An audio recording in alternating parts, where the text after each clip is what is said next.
Hello students, how are you? I hope you will be fine and safe. Okay, in the previous lecture we have completed poem 2.3. Okay, somebody's mother with all activities on page number 38. Now we are going to learn 2.4 lesson, the fall of Troy. The fall of Troy on page number 39. So on page number 39 there is activity, but the activity is reduced. Okay, so we will not learn this activity because this activity is reduced from syllabus, keep in mind. So see on page number 40, page number 40, the fall of Troy. The fall of Troy means the defeat. Fall means defeat of Troy.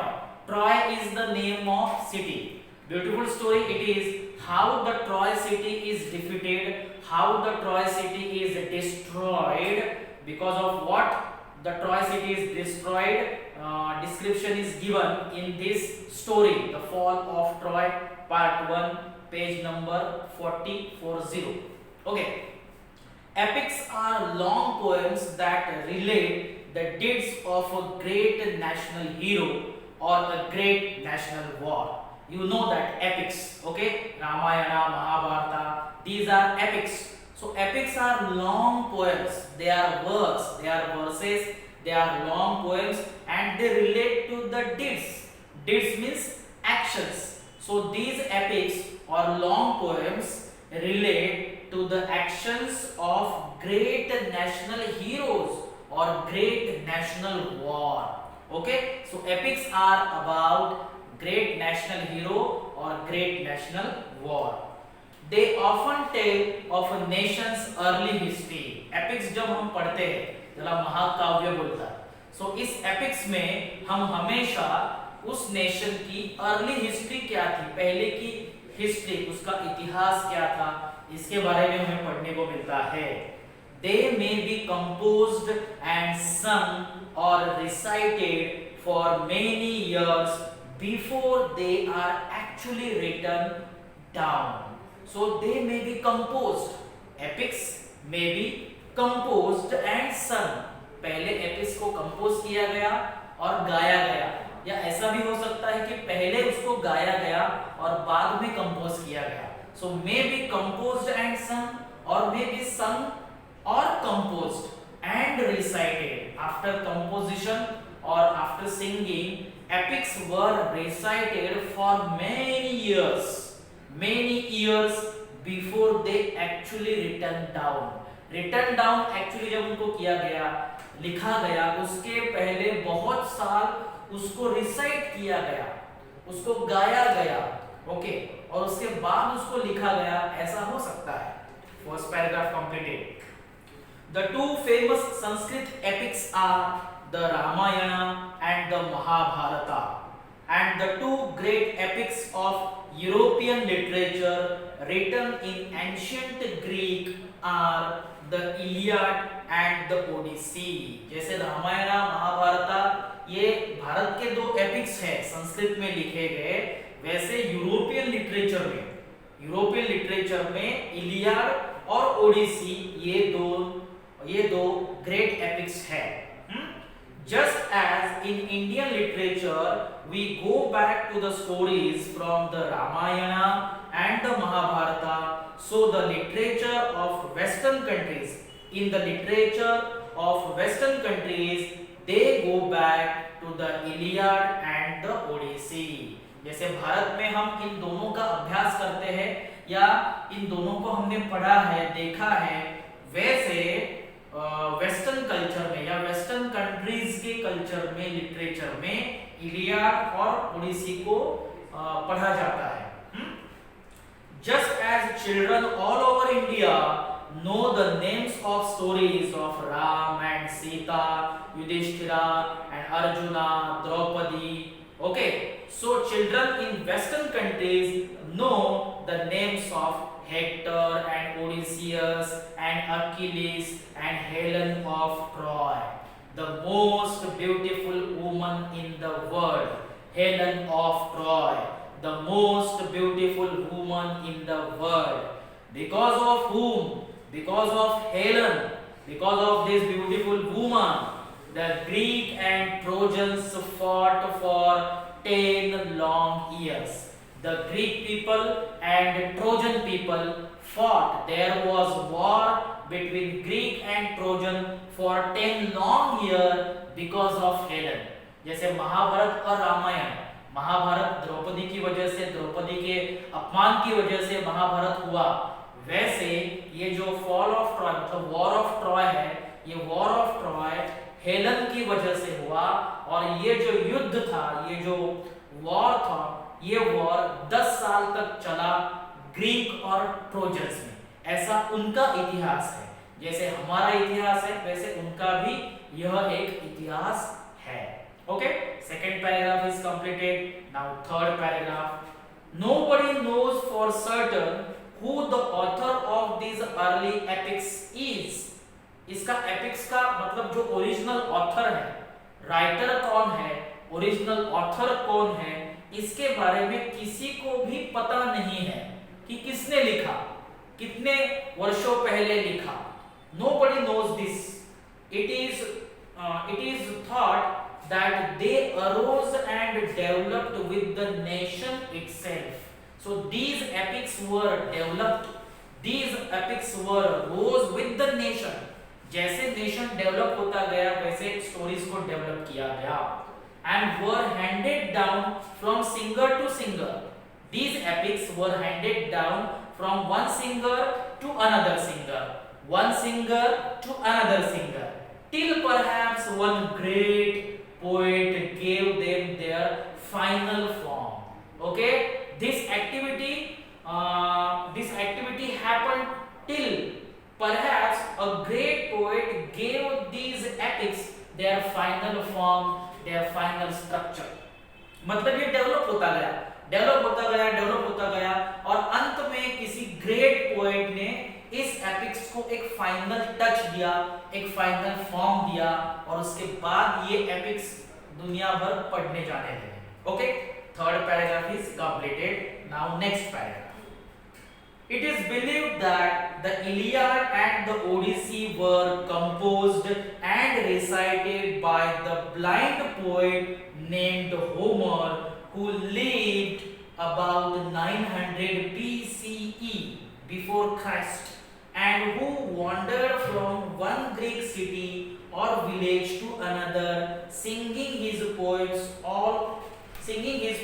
to all who would receive him in their homes and give him hospitality.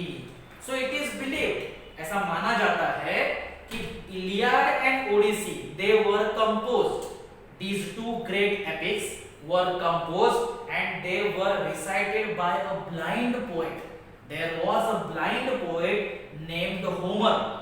Homer was the name of that blind poet, and he lived about 900 BCE. Homer lived about 900 BCE,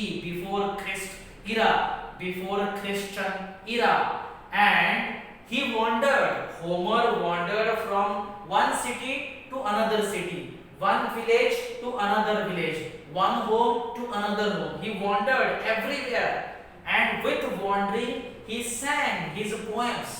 Homer wandered singing his poems to all who would receive him in their homes. जो कोई भी Homer का उसके घर में स्वागत करता था, जो कोई होमर को घर में बुला के उसे खाना वगैरह देता था या घर में उसका आवभगत करता था, उसके लिए होमर ये जो पोएम्स थे या ये जो ग्रेट एपिक्स थे वो गाता था। Okay, in their homes, and gave Homer hospitality, gave Homer good treatment, okay, like guest. This wandering singer has been honored through the ages. Wandering singer Homer has been honored, has been respected through the ages, not only in Greece but also in Europe, and as the father of European poetry. So Homer is called as the father of European poetry. उसको European poetry का father कहा जाता है क्योंकि वो Greece में और all over Europe में उसको ऑनर किया जाता है, रिस्पेक्ट दिया जाता है. Okay, paragraph completed. Next paragraph, last paragraph on page number 40. The Iliad is the story of Ilium or Troy, a rich trading city in Asia Minor near the narrow sea that leads from the Aegean to the Black Sea. Now Iliad, we will know about Iliad. The Iliad is a story. It is a story of Ilium or Troy. Ilium or Troy. Iliad is the story of Troy, and Troy was a rich trading city, rich business city in Asia Minor. In Asia Minor near narrow sea that leads from the Aegean to the Black Sea. Aegean to the Black Sea, area of sea. And in near that area there was a city in Asia Minor called Troy. It was well situated both for commerce and agriculture. ये जो Troy city थी, ये Troy city commerce और agriculture के लिए famous थी. मतलब खेती हो या व्यापार हो, वो दोनों के लिए ट्रॉय सिटी फेमस थी. It was rich city. In front of the city was the sea over which sailed ships of page number 41, ships of Troy carrying goods and grains. In front of Troy city there were ships. There were ships in the sea, and the ships sailed carrying goods and grain. At the back rose the high peak of Mount Ida, from which flow many rivers and streams. At the back of the city there was a high mountain. There was a high peak of mountain named Mount Ida. Okay, and from that mountain there flowed many streams and rivers. Means many rivers and streams flowed from mountain Ida, which was back of the city. The valleys among the hills were well watered and fertile. अब जो valleys थे, valleys among the hills में जो valleys थे, the valleys were well watered and they were fertile. They were fertile means they were good for crops with corn growing. Valleys were good for crops with corn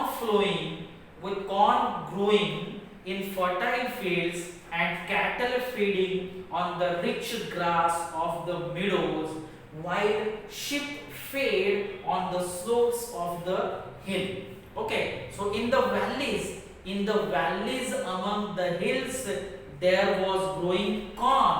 There was growing corn crop in fertile fields, and cattle were also feeding on the rich grass. There were so much of grass in those valleys, okay, of the meadows. What is meadows?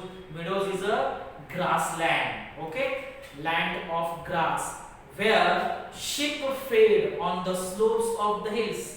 Hills के जो slopes थे वहाँ sheep feeding होता था, और valleys के जो grasslands थे वहाँ cattle feeding होता था, और valleys की जो fertile land थी वहाँ corn को grow किया जाता था.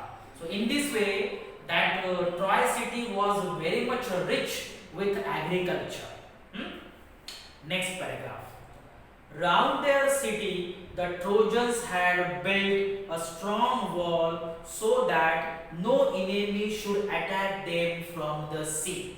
So city के round the city of Troy, Trojans had built a strong wall so that no enemy could attack on Troy city.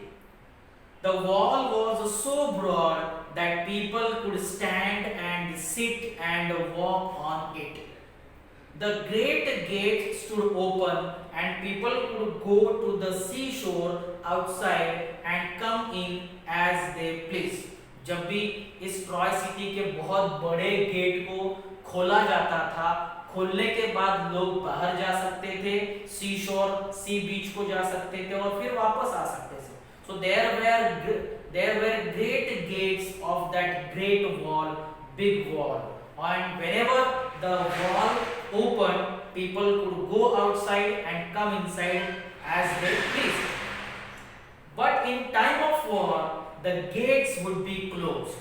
जब वॉर होता था तब अंदर के लोगों के लिए ये जो गेट्स थे वो बंद हो जाते थे, मतलब कोई भी इनसाइड पीपल हो वो बाहर नहीं जा सकता at the time of war.